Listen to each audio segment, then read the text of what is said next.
Hello everybody and welcome back to another video, and in today's video I'm gonna be making the argument that double clicking / adjustable debounce time is a little bit of an unfair advantage, and I have quite an argument to back this statement. For many years now, people have been using mice such as the Model O or the Bloody A60 / A70, Rocat Cane 100, etc. And they've been using these mice with adjustable debounce times, well, to get higher CPS. But I want to make the claim that buying these mice are an unfair advantage for people that have them. Buckle in, people, this is going to be a different type of video from me, Feagle Gamer. Really quickly, I just want to say, join the Discord down below. I'm going to leave it linked in the description and in the pinned comment below. It really helps me out. And also, if you could do me a favor and subscribe and leave a comment down below saying how you liked the video, if you did, then that would also be really helpful. We're trying to hit 500 subscribers before summer, and once summer break happens, I'm going to be doing some awesome content. And yeah, guys, with that being said, let's get back into the video. So why do I, Feagle Gamer, want to make the argument that double clicking in general is just a disadvantage / unfair advantage to anyone who cannot own a double clicking mouse?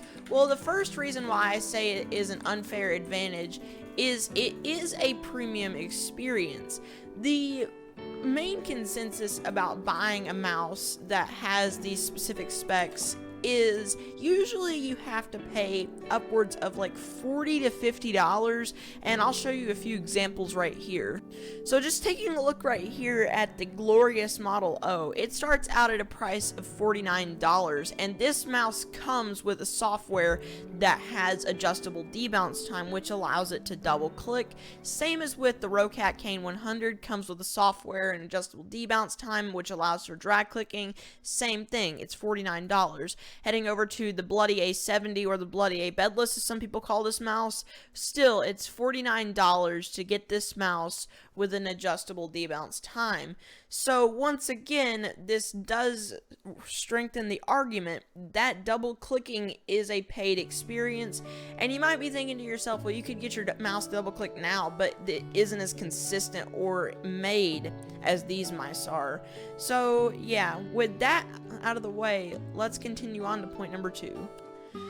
Okay, so the second reason to why I want to say that double clicking is an unfair advantage is because, like I just showed, it is not cheap to get into this stuff. It costs you $50 just to get one of these mice, and I still don't know if they're ripoffs, but these are the ones in the MC community that are highly respected. These ones have been tried and trusted, so that means you won't end up getting ripped off.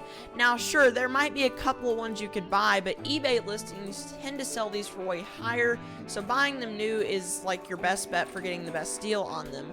So it's a little weird to me that double clicking comes at this kind of price, because $50, while it doesn't sound like a lot, for some people that is quite a bit. Like, let's say you're like 12 years old and you don't make too much money per month, like you make like 20 bucks a month. You would have to save for a couple of months just to get one of these mice, and still you're having to get a paid advantage. Now, it's not like you're paying for a hacked client here, but it does kind of give you a little bit, Jesus, man, people keep leaving me and I'm trying to make an argument. I guess a third point is that having a double clicking mice scares off any bridge competitors, but that's not an ideal advantage. I don't know what's going on with the queue, but to get into this, you have to have around $50, because that is the bare minimum these days to get into this kind of stuff. Now, obviously, there are mice like the G Pro Wireless that cost like $80 and don't double click, but you have to know the mice to buy, and that in itself is a little bit of an unfair advantage because you have to pay to get in the door. So it's kind of like you pay to get into a club, which is the advantage of getting drinks and stuff, but that's the same idea with these mice. You have to pay to get in the door, and then you can use all the services, which in hindsight is a kind of weak point, but honestly, to me, it doesn't sound like a weak point. But anyways, let's get on to point number 3. Okay, so getting on to point number 3 here, let's talk about the double clicking and adjustable debounce time. Any mice that come with these adjustable debounce times, or any software benefits in general, they all come with higher CPS, as adjusting how many times you can double click your mouse obviously is going to give you a bit of CPS variability depending on what clicking method you use. Like right now, if I butterfly click, I'm going to get 15 CPS. Like that's just me casually butterflying though. If I were to sweat, then I could probably get maybe even 18 to 20 CPS. And you can't do that on a non-debounce adjustable mouse. At most, if you were to click really hard, you would end up getting like 8 to 9 CPS, which is what you would get on a jitter clicking. So with the paid part and the fact that not every mouse comes with an adjustable debounce time like the ones like the Model O or the A70 or the Kane 100, it's an unfair advantage because most mice don't come with softwares. And I know that's kind of a weak argument to make because, you know, most mice are straight out of the box. They're intended to work like without the need of a software, especially cheaper mice. But then again, you take a look at Razer or Logitech that carry even more expensive mice than Glorious or Bloody, and then you see they all have softwares. So then again, it's kind of not an advantage, but at the same time it kind of is, because adjustable debounce time, like I said before, is a paid experience because you have to buy specific mice. Then again, you could say owning a mouse is still a paid experience in itself, but double clicking in itself is a paid experience because you have to buy specific mice. There isn't just one size fits all in the Minecraft community. And that to me is considered an unfair advantage because people who buy their way to the top, especially like cheats and stuff, if you buy your way to the top, that is considered an unfair advantage. And that is similarly what a Model O does. It allows you to get more CPS because of an adjustable debounce time, which isn't a flaw in the mouse itself. Mice over time will degrade and double click, which could be detrimental or good depending on you. But really, the MC community are the only people that care about double clicking, so that's why there are only specific mice for it. So if you own something like a Logitech G Pro, then you're not going to be able to get a butterfly clicking experience. So at least enough of one that's consistent enough to make it worth the purchase. So that is point 3 of why double clicking or just adjustable debounce time is an unfair advantage. So my 4th point about having an unfair advantage is for any sort of extra functioning bridge like tele bridging or fruitberry or god bridging, you are basically required to have one of these mice, because if you're not that consistent with timing, high CPS is what you're going to need to back your skill a little bit, because with the regular mouse, 6 to 7 CPS isn't going to cut it anymore for doing teles or god bridging, because you simply need high CPS for these activities. And especially with the bridge and competitive queues getting more competitive as the days go on because people are getting more skilled, it's definitely going to start becoming a norm where god bridging may even become the norm in just a few short years. So having these mice give it considerable game advantages in terms of the fact that you can click very fast, and especially if you have good game sense, it can be pretty deadly to face somebody that has like 20 CPS, can god bridge and stuff, and it makes them intimidating. But if you take away their Model O or their Bloody A70, then there's somebody who probably would get 6 to 7 CP, or probably get like 10, 11 CPS on a jitter, which would then just kind of be like, oh, well, they can't god bridge, so it kind of takes away their sense of game skill a little bit, which is why the Model O can be seen as an unfair advantage, which is what I've been using to god bridge, because still god bridging even in itself is a little bit of an unfair advantage as well, because it's faster bridging and it's also not as accessible to everyone. But then again, not many people are god bridging either right now because you just need too high of a CPS and you need good control over your mouse. So this one's kind of a 50-50. It's like I'll have to leave that thought with you. Do you still think the Model O is an unfair advantage because it allows people to god bridge and other mice that don't have adjustable debounce times don't. I mean, to me, it's like giving someone hacks and then letting someone with 6 to 7 CPS play. Obviously, the cheater's gonna win, but there's just no end if or buts about it. But if you allow yourself to give yourself a little bit of an edge by paying, it's something I'm just gonna leave that thought with you.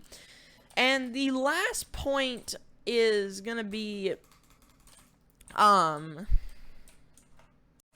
my last point that I want to make in this video about why it's an unfair advantage is, in the end, you are going to need a Model O or a bloody A70 when playing the game. So it is required, especially towards the later parts of Minecraft PvP, when you're starting to face higher up players in competitives, that you're going to need to get a Model O, because your $20 mouse from Walmart, which is on-branded, is not going to cut it anymore. Because in competitives, people play with probably 25 to 30 CPS, and your little 6 to 7, even with all your little combo strategies, just isn't going to cut it anymore, because, you know, these people have higher game sense. But when people do get these paid advantages in a way, like the Model O or the A70, it's like they're sugarcoating their skills a little bit, and the high CPS kind of backs that information a little bit, because probably without the Model O, to me, I would probably not do that good in Minecraft at all, because, well, considerably, I would just have less CPS, and I don't feel like I would do as well in anything. And that's becoming a big issue, is high CPS is pretty much required everywhere nowadays, and it's not just exclusive to the competitive community anymore. Like, regular bridge queue, if you don't have like 12 to 13 CPS right, then you're pretty much not going to be doing any good at the game at all, and you're just going to end up kind of falling flat on your face a lot, which is, it's fine. You just have to find a lot of workarounds if you don't want to pay the money. So those are my points of why I think the Model O or any sort of adjustable debounce time mouse. I know I've been using the Model O a lot because that's what I use for my mouse, and I don't use the A70 or Kane 100 or anything like that. But these are the points of why I think the Model O or any sort of adjustable debounce time mouse can be considered an unfair advantage, or a needed advantage, or a paid advantage. Overall, just the hierarchy of the unfair thing, because pretty much later on in Minecraft, you have to pretty much have one of these if you're going to be getting 20 CPS on your butterfly right or butterflying on your left. It's just almost required at this point in the game. And I wish we could go back to the times where 6 to 7 CPS was considered godly, but unfortunately the Minecraft community has just folded so much into where you just need one of these mice to do considerably well. Or at least that's what I found for me, because when I play with lower CPS, if you want to check out 2 videos, I will link them in the eye in the top right hand corner. There are 2 videos of mine where I played with less than peripherals and tried to butterfly on them, and for me, I could probably find workarounds to these issues, but I know when I started to play with the Model O, my game sense went up like tremendously. So that's why I think it's just why I sort of think the Model O is a disadvantage to some, because of the price, or the fact that people might see it as a paid advantage, which could be considered unfair. So yeah, guys, hopefully you enjoyed the video. I'll see you guys in the next one. Goodbye, everybody.